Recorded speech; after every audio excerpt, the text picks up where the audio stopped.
Let me tell you of the days of high adventure.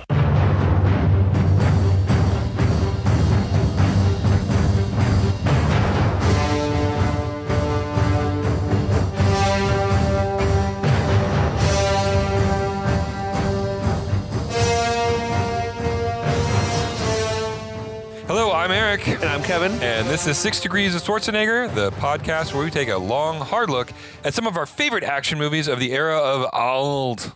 Schwarzenegger is the icon of the genre, and we're taking a deep dive into some of these 80s and 90s cult action movies and breaking them all the way down.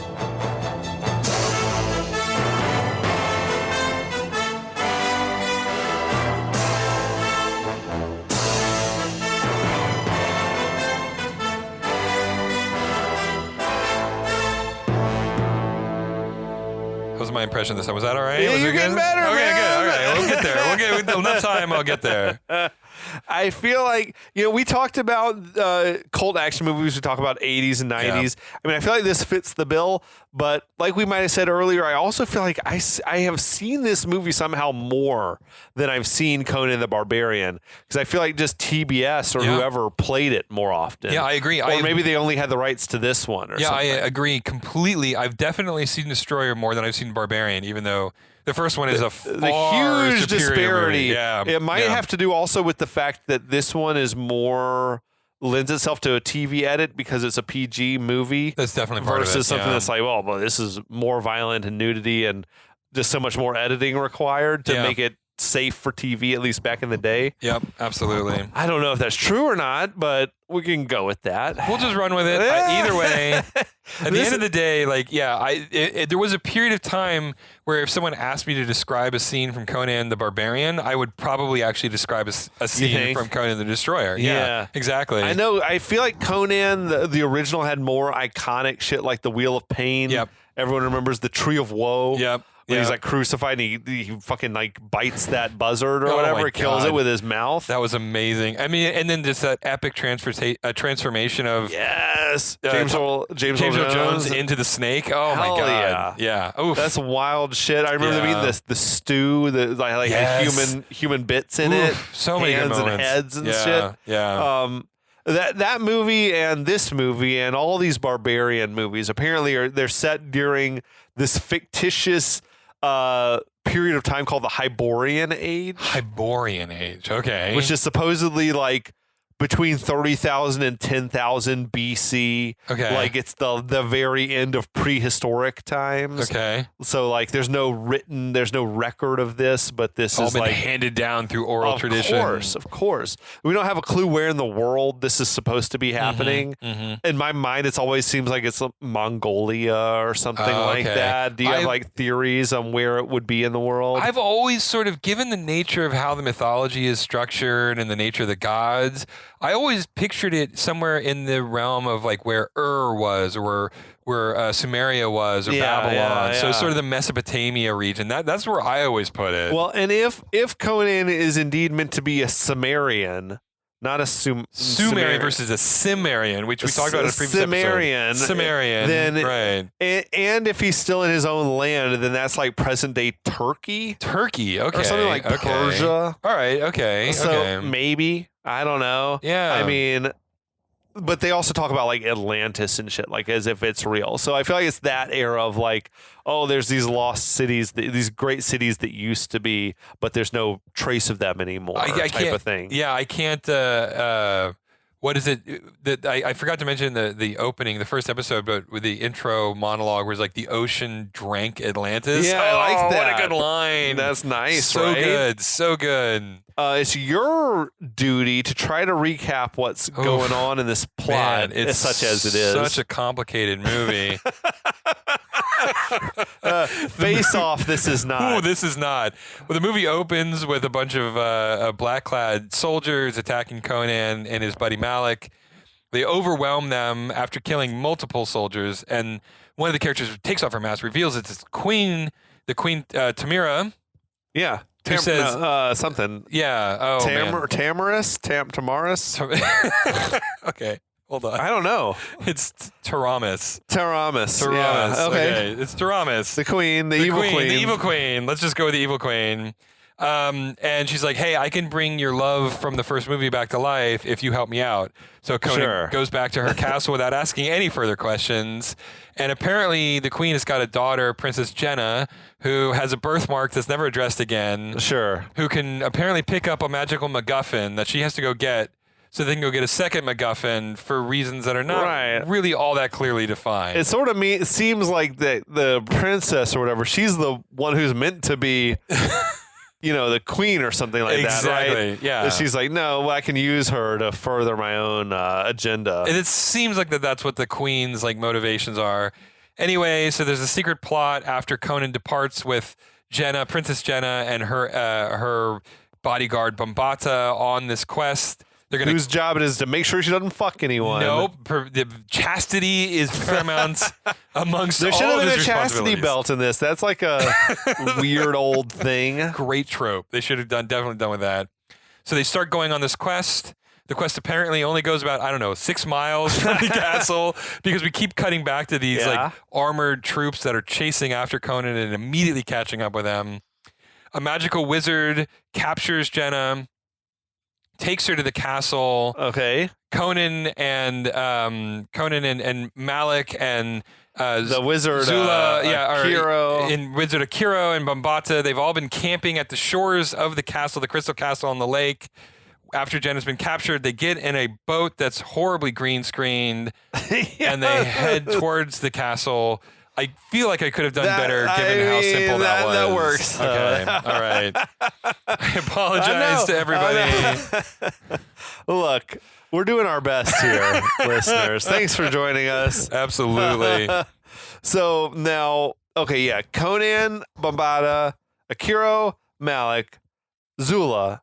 They're rowing through this heavy mist to the gate at the castle. The effects are still shitty. They find that it's sealed up or whatever. Conan asks Akiro, is there another way in? Akiro does some quick computing. It seems like some magical computing and says, yeah, there's a way in underwater right beneath where we are. Is that's some strange wizardry, man. Is that how that shit works? I'm pretty sure. Yeah, no. I just press my fingers together and make a loud. I did research. There's a gate. There's a gate. Yeah. And Dino De Laurentiis said officially that this is how all magic works. So now Malik, he's the chicken sort of scaredy cat comic relief character. He's once again hesitant to go along while all the others are jumping in the water. These horribly awkward dives. Oh my God. So amazing. Just belly flop after belly flop into the water. He reluctantly follows. He's like, they need me. And then he jumps in fully clothed in the water, which I can't imagine anything worse than you wearing leather and fur and jumping in the water. It's a recipe for drowning if ever there was one. Yeah, so Conan, he's leading the way, swimming and swimming until he finds this staircase that leads up out of the water. They had a full-on underwater unit on the movie because they had the underwater photography, and I'm like, that's money that could have been better used elsewhere. I mean, in a movie like this too, it would have actually been way better if it was one of those fake ones where they're pretending to be underwater. Oh yeah, for sure. And then just in post, they put a blue-green filter on it. For sure. So Conan emerges from out of the water. He draws his sword, followed by the others. There was this weird sort of musical cue when Zula came out and shook her ass, and there was it was like a xylophone, or whatever. It was odd. Right. Yeah. So now they started their way up this staircase. Elsewhere, we see Jenna. She's still sleeping comfortably on that fucking Cindy Crawford home collection, bedding or whatever that the wizard had there. Wizard bedrooms by Target. Exactly. So Conan and his squad, they're climbing and climbing and climbing up this steep spiral staircase that's going around this huge stone column or something like that. Mm-hmm. Malik, he slips and he falls, but Akiro catches him. It was that's some fucking intense cardio, man. Oh my God. This endless spiral staircase that they're on. Also a great effect shot. These matte paintings are nuts. So dude. good. I know. Especially the one where there was it was like a double effect. There was like some live actioning happening on the right side of the frame, Yep. and then on the left side of the frame, there's also some live action. Yep. And I reckon that everything in the center was like a matte painting or something like that. Either way, they sell it perfectly. You completely believe this is happening. Yeah, dude, it looked great. Yeah. So now they reach a large door. And Conan and Bombada, they muscle the shit open. It seems like it's gotten very cold Yeah. wherever they are. That's the bit where there's like steam coming out of his mouth, but it looks more like he just like took a bong rip or something. They had dry ice in their mouth. Oh, they put dry ice in the mouth? They actually created these like metal meshes So it didn't actually touch so you? it didn't actually touch you. And they put the meshes in their mouth and then put like a dry ice cube in their mouth. Oh, shit. And then they were told to keep their mouth closed until they had the lines to say and then speak the lines. But it Oh, looks like they gosh. were all just vaping the shit out of that, Yeah, right? that castle. I feel like you could have just had him take a big puff of something and then blow it out. I when agree. they- Like just like hit a bong and then exhale your lines, right? But no. Apparently, according to Okay. my research, Good yeah, research, dude. Yeah. Dry ice, that seems dangerous a little bit, right? super dangerous. I but feel like yeah. that's toxic. No, I don't know it'll burn the shit out of your tongue. Is that if what it happens tou- if it actually touches Yeah, you? yeah, it just burns you. So Okay. it's just like, yeah, it's ridiculous. But yeah, apparently, like they had these metal cages that they kept, like it mounted them on their teeth so they could Okay. open their mouth, right? And then they Yeah. would just exhale all the dry ice fumes. Yeah, it was crazy stuff. That shit's crazy, dude. But it definitely didn't look like breath. It No, looked not like they at were all. exhaling Yeah. a vape. Yeah. Yeah, for sure. So now Tathaman, he sees them approaching in his crystal D20 that he's got. Mm-hmm. He walks over to this mirrored sort of chamber that he goes into, and a door closes, and then he vanishes. And I was reminded of like that the chamber that Superman had in Superman 2, the one that like takes his powers away or whatever. That's right. That was what the vibes I was getting. So Conan and the others, they come upon this large chamber with a big, huge jewel that's on a pedestal in the center of the room. More of the star filter here, or the For sure. yeah. And there's like nothing trappish about this scenario. Definitely right? not a trap. This is definitely on the level. Definitely not a trap. Conan, he's the first to enter, and a big glass door slams closed behind him. Wait, are you telling me it was a trap? An obvious trap is obvious. So Bombada, he tries to open the door, but he can't do it. Malik then asks Akiro to open it up with some magic. Conan, meanwhile, he seems like just completely unconcerned about it as he explores the room. It's like got curtains all around. It's odd to me that Conan doesn't seem like the least bit phased No. by anything that's going on. Especially given how like he's talked about how you have to fight magic with magic and he's not. For sure. Right, I like- feel like we've established that he's a little afraid of magic. Right, exactly. Yeah. But he's got that Conan hubris going. Fucking, he's got the power of Crom like backing him or whatever. All around Conan, the curtains start to rise and reveal these red cloaked figures in this sort of hall of mirrors type of setup that they're in. I feel like though the way that curtain raised up was very it was suspect. It was unmagical. It was like it wasn't There was a mystical. station No, like- there was it was herky jerky. Like it was like, oh, the stagehand, he's like definitely, he's struggling. I imagine a teamster with a cigarette hanging out of his mouth going, I don't get paid enough for this. Oh fuck, this thing's heavy. Now, Akiro's magic has failed to open the door. Malik fucking roasted him. He told him, go back to juggling apples. I feel like that's like the Hyborian equivalent of like telling him to go fuck himself. Exactly. Why don't you go back to juggling apples, wizard? Yeah. So now the red cloaked figures, they step out of the mirrors. They begin to like sort of all merge together, like assimilate into one figure. I felt like that was rad effects, probably for the time. Yeah. Yeah. That it was in, that was like very complicated Yeah. visual effects. Now it'd be very easy. Easy to do now, but it nonetheless effective. Like, I mean, I have no idea what's going on in the scene. I don't know if there was some sort of like underlying mythology or justification, or if some special effects guy was like, this would be cool if we did this. But Let's do it, guys. let's just do it. And it's actually, it works. It's cool. It's a good moment. Yeah. So this figure, the red cloaked figure, lifts its hood off and reveals this hideous monster. This creature is credited as the character Man Ape. What a brilliant name. I love that name. Not Ape Man. Man Ape. Because he's more human than monster, There's Kevin. nothing apish, though, about him either. He's No, like this got a leathery green. He's green. thing. He's got like tusks and it's I really think it's still weird. Pat Roach under all the makeup. The look was very memorable, but very creepy. Yeah. Also very crappy. Yes. You know, like it was just a terrible mask. Yeah. I'm like, I feel like even by 84 standards, this isn't great. No. It just looked like a rubber sort of Halloween Right. mask you would get at Party City or some Right. shit. Exactly. Yeah. Spirit Halloween. Yeah. So Conan and his friends, they're watching through the door. They all start to freak out. This scene and the action sequence at the very end of the movie are really the two bits that had stuck in my memory. Okay. It was like him fighting Man Ape and in the very end, which we'll get to. But yeah, Conan, he swings his sword at this monster. The monster like deflects it away. He knocks Conan on the ground. There was definitely the metal on metal sound when Conan's sword hit him. Now the monster grabs Conan in a chokehold. The two get into some sort of a test of strength, like old school wrestling type thing, with Conan eventually prevails and flings the monster onto the ground. The monster gets up and charges at Conan. Conan hits him with a scoop slam. It was like fucking old school. Straight up wrestling moves. Yeah, Hulk Hogan yeah, shit. Absolutely. Now the monster then kicks Conan in the ribs a bunch of times, begins to swing him around by his feet, which like would do no damage to a person, but No. it's a feat of strength, I suppose. I mean, people do that to their children all the time, Yeah. right? So So the monster swings Conan around again and again and again before flinging him across the room. Conan then picks up his sword. He stabs and swings at the monster, but it's useless. The blade's like passing right through him, which is weird because they were just in physical contact with each other. it's But unclear. now the sword can't touch him. It is unclear what the powers of this monster are. Man Ape has got weird skills and magic about him, right? Man Ape has powers that are contextual to whatever he needs in the moment. Sure. Conan, he rears back for one last big swing and it accidentally breaks one of the mirrors behind him, which harms Man Ape.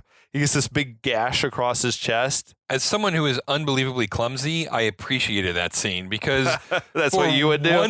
Because for once in the history of the universe, clumsiness actually reveals someone's weakness. So I was all there for it. I was bought in at this point in the fight, knowing that someone who is unbelievably clumsy can still utilize that power for good.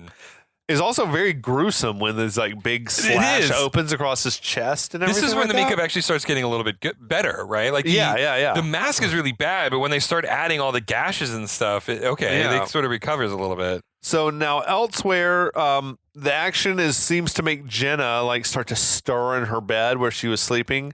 Conan breaks another mirror, which hurts the monster more. And it seems to be somehow also waking up Jenna. I don't know if there's like a correlation between a Man Ape being injured and Jenna, the spell on Jenna is like weakening or something like that. I guess But Tathamon only has so much magic juice, and he has to he's spreading it a little bit too thin right now. so then Man Ape comes and grabs Conan in a bear hug, and Conan for some reason just like drops his sword. The struggle continues, and Conan manages to like kick out another mirror. Yeah. The monster then drops Conan. He's got this big gash now across his face. This seems like a pretty bad flaw to me in Man Ape's design. I feel like mirrors getting broken, like during a desperate fight in a hall of mirrors, is like the most likely thing to happen. Though. I love the idea that this fight is happening, and Tathamon is going, I have made a huge mistake. Damn it. This looks so cool. My one weakness was as long as no mirrors get broken in this hall of mirrors during this fight. My architect assured me that Conan wouldn't break any mirrors. Yeah. So Conan, he scoops his sword back up. He starts breaking out all of the mirrors. Though instead of just breaking like mirror next to mirror next to mirror, he breaks one, then runs across the room and breaks another, then runs back across the room and breaks another. It's fucking weird. Looking on, Malik tells the others, That's exactly what I would have done. Exactly. Like, great delivery from the dude. As Conan continues breaking mirrors out, the monster is like drops to its knees. It's horribly wounded. It shields itself under its cloak. I actually sort of felt bad for Manape. At the moment. He didn't ask for his weakness to be shattered mirrors. Like, all this poor thing is like you're killing him with a million small cuts, right, too. Exactly. A death of 1,000 cuts is the worst way to go, man. So Conan, he finds himself, there's only 2 mirror panels left. He says, okay, wizard, you're behind one of them. I don't know what the fuck is going on anymore because does it really matter which one he breaks first? Because his friends could just like, oh shit, he could throw the sword through this mirror. We should like back up 10 feet. He doesn't really need to throw the sword at all. No, right? he doesn't. He just like, break one and break the other. I'm wondering why his friends haven't already broken this mirror out from the other side. It's fucking weird. But yeah.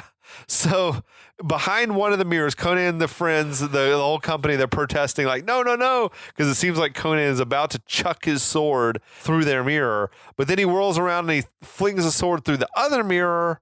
Throwing your sword away seems really reckless as well. Also, bad idea. Now, but the wizard Tathamani stumbles out of the room with Conan's sword coming out of his chest.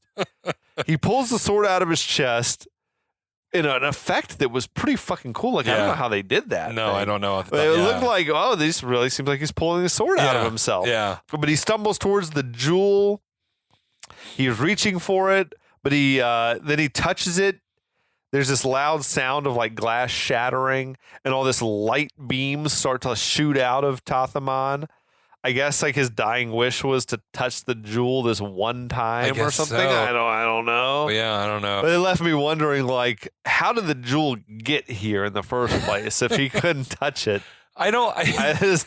Someone put it there, right? These are always the conversations I want to have with the people who make these movies. Yeah. And I feel like I'd always be disappointed because I feel like the answer is always like, I don't know, it just needed to happen. I think that's for sure really the answer. Maybe he had these heavy leather gloves that he could move it around with. They'll make up some bullshit about why. Yeah, absolutely, for sure. So, but his touching the jewel, it also seems to snap Jenna out of her trance. So Tathamani becomes consumed by the light and he just disappears.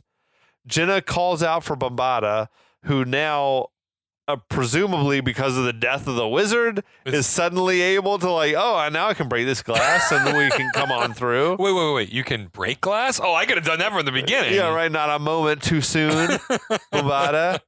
So Bambata and Conan, they run in the direction of Jenna's cries for help. They find her. Bambata is comforting her, telling her everything's going to be all right. I have to repeat, I find it hard to believe she was 14 years old.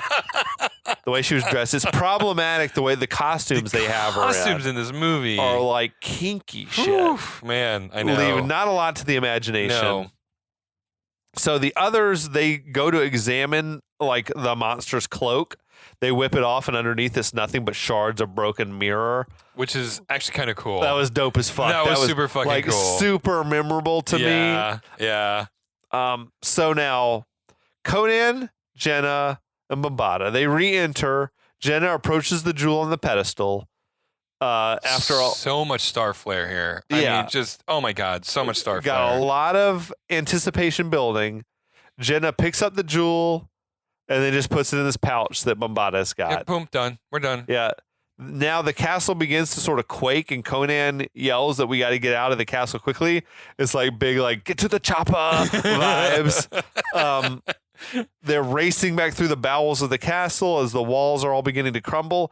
This is exactly how Red Sonja ended. By the way, it was like a castle collapsing because they had like broken the spell on the MacGuffin or whatever. Right. So all of these movies have basically the same script. Absolutely. You know, we're not breaking any new ground here. No. So they're racing back through the bowels of the castle. They pile into the boat. They shove off. These giant blocks are like falling all around them. As they row to safety, they watch the entire castle like sort of crumbling down into the lake. Yeah. Akira says, all an illusion. I don't know what the fuck he's talking about. What that meant. Right. Exactly. It wasn't. It was really there. If it was an illusion, we wouldn't have had to run for our lives. An illusion. What? Someone needed to be like, what the fuck are you talking I about? love the idea. Someone just like Dude. was like, all right, a kid who got into the heroin again. Someone. Right. We get some more bad composite shots though as they're rowing away. I know. So sometime later, the company, they're back on their horses. They're riding down the road. And they're suddenly attacked by now finally Taramis's goons have caught up with them. That's right. Right? Somehow, again, it's unclear to me how they could be chasing them so close and then still taking as long as it took for them to catch up. So the main goon snatches Jenna off her horse and rides off. Conan's fighting one dude. Bombada is watching on with like just mild interest in everything that's happening as Jenna's like screaming for help. I feel like this is like the point in the movie in which everyone, it should be obvious, like Bombada is mixed up in whatever the fuck is going on right now. Absolutely. So Zula, she races to help. Bombada sort of seems like probably intentionally like crashes his horse into her horse. They fall off, whatever. It's a decent stunt though. I'm like, that seems dangerous to do. Again, like those poor horses. Yeah.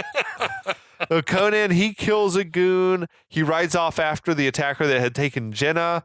Malik kills a dude with his patented move, which is jump on the horse behind him and start like stabbing him in his kidneys. Get those kidneys. Zula, she killed the final one with a flourish, and she did that great like snarl face after she. Right. Oh my God. Fucking Grace Jones had just like a look. Yeah. You know, she had a lot of on-screen presence. Oh yeah. So Conan catches up with the other rider who had taken Jenna to this like amazing like alpine clearing sort of set. I don't know if this was a real location or an effect shot or what, but it was the most stunning visual in the whole movie was this location with all the mist and the trees and everything like that. The attacker lets Jenna go so he can focus his attention on Conan and his fucking Sven Ole Thorson. Yeah. Conan's boy. I think the third and final actor that has appeared in both the Conan movies. That's the one. He's got, I could have recognized him just from those dreamy eyes that he's got. But yeah, him and Mako, and Arnold are like the three dudes who have been in both Conan flicks. So the two dudes ride at each other. They clash swords. Jenna's like watching on. They do this a couple more times. Then they start close quarters battling with each other, fighting on horseback. They become like locked in this battle of strength thing where they got each other's arms and they're wrestling around or whatever. They both fall off the horses. Conan pops up, starts like hitting some bodybuilding poses, doesn't he? Yeah, he does. It was like a flex off between the two. Oh my God. They both kept changing positions, like flexing the muscles and everything like that. That's amazing. Yes, this flex off between these two muscle men. So now the two huge men, they clash blades, epic battle. Conan showing some really flashy swordsmanship. I mean, he did practice with that sword for a while. I mean, that's what I'm saying. Like Arnold must have been like training for that shit. And he's like, no, I'm going to get my moves in. Yeah. So Conan and Sven Ole Thorson become locked in this battle of strength again. And Sven Ole Thorson kicks Conan down on the ground. He swings a sword at him, and there's a loud sound of like metal on metal as his sword hits the dirt. You know? Fucking Foley guy was out of control in this movie. I love it. He just had those sword clash noises, like hit him whenever. Queued up, ready to go. For sure, dude. Any excuse, man. So Conan fends off this killing stroke and slices Sven Ole Thorson across his belly. Sven goes down. Conan finishes him off, and he's standing over his vanquished foe. And at this moment, Bombada comes riding through, takes a swing at Conan with his big old mace. He knocks Conan down and swings around to come at him again. That's when Jenna runs in and is like, tells him to stop. Conan's like, what the fuck are you doing, basically? Yeah, right. And he's like, I thought you were going to hurt the girl. Who was it? He says, what? Fucking what? That's Conan's not buying the bullshit. No. Like, no one in this group, including Jenna, should be believing this obvious lie. Oh, right. I Exactly. thought you were going to hurt the girl. Clearly, Bombada is a bad guy. I mean, we know this definitively. Everybody knows this definitively For sure. at this point. I feel like they could have choreographed this a little bit better to make that maybe more believable. Right. If Jenna had been in the midst of the conflict and he shows If up. she had come in and Conan was like, maybe she was in harm's way or Right, something that made make exactly. sense, but like Conan just fought like this mountain of a man to save her. It clearly, I thought you were gonna hurt. I thought you were waiting for this moment to hurt the girl. you had to take care of the big dude before you killed my girl. Yeah, exactly. Yeah. So I don't know, but Don't yeah. think about it too hard. Again, don't think well, about it too the thing hard. is, Conan seems to know it's a lie, Right. He gets it. Like, I mean- I feel, yeah. but he's still content just to let it slide, which makes no sense to me. I don't know. They But- needed the movie to keep going. You're right. We got to move on. If they fight right now, then the movie's over. Right, So- exactly. If you kill Bombada now and ride off into the sunset, there's no third act. So Conan, he points out that their attackers were the Queen's guards, right? Mhm. Says, he wants to know what's going on. Bombada is like, well, they weren't acting under her orders. Ain't no way he could even know that. Ow. That's the thing. Like, even if we were to assume that's true, how would you know that? You've been with us the whole time, dog. How could Like, you I'm know just- what? Right. Other than, like, I guess I know that I've known the Queen. She would never do this sort of thing. But still, that's just circumstantial. Yeah, no, it's bullshit to me. So Jenna, though, the princess, she's also just way too ready to just accept this. Okay. She goes over and she clings on to Bombada. And I guess, though, I don't know, he's been like her protector his whole life or her whole life. We could rationalize the shit out of this. At the end of the day, it happened because the movie needed it to happen. Because we got to move forward, but I feel like they've made it painfully obvious, though, that he's not to be trusted at the very least. If right? there were any doubt up to this point, it has been completely absolved. I mean, resolved. Like, there's no doubt. Yeah. But Yeah. that brings us to the end of another chapter, man. This movie keeps it moving. It does. There is not a down moment, which I love. I love that it is always one thing after another. A movie like this is exactly how it should be. Oh yeah, absolutely. Like, we don't give us too much time to think about this shit. Right, exactly. I don't want to do a 10-minute flashback sequence re-examining Conan's growth in the circle of pain. Like, I don't need any of that nonsense, you know? And I watched the first Conan with someone recently who had never ever seen it. Yeah. And I realized, boy, this movie, though, the pacing of the movie is just slow. Mm. Like, it's a good movie. I like it, but it's there's long periods of time where not much is happening. Interesting. And this one just keeps it moving. That's how we turned into this 90-minute movie or whatever, though, instead of a 2 hour plus. I just love the idea of an editor sitting in an editing bay going, conversation, we don't need that. And just How short can we make this? It was like a challenge. It was a challenge for him or her to see how short they could get it down. If we cut out all the sex, If we get it PG, there's not much left. yeah. But that'll wrap us up for this week, listeners. Thanks for joining us. We'll be back again. Yes. There's still more Conan to talk about. Oh my God! At least 2 more episodes. We might just do a 6th episode for fun. Who At knows? least 2 more episodes. So thank you all for checking in. And until next time, we'll be back. We'll be back.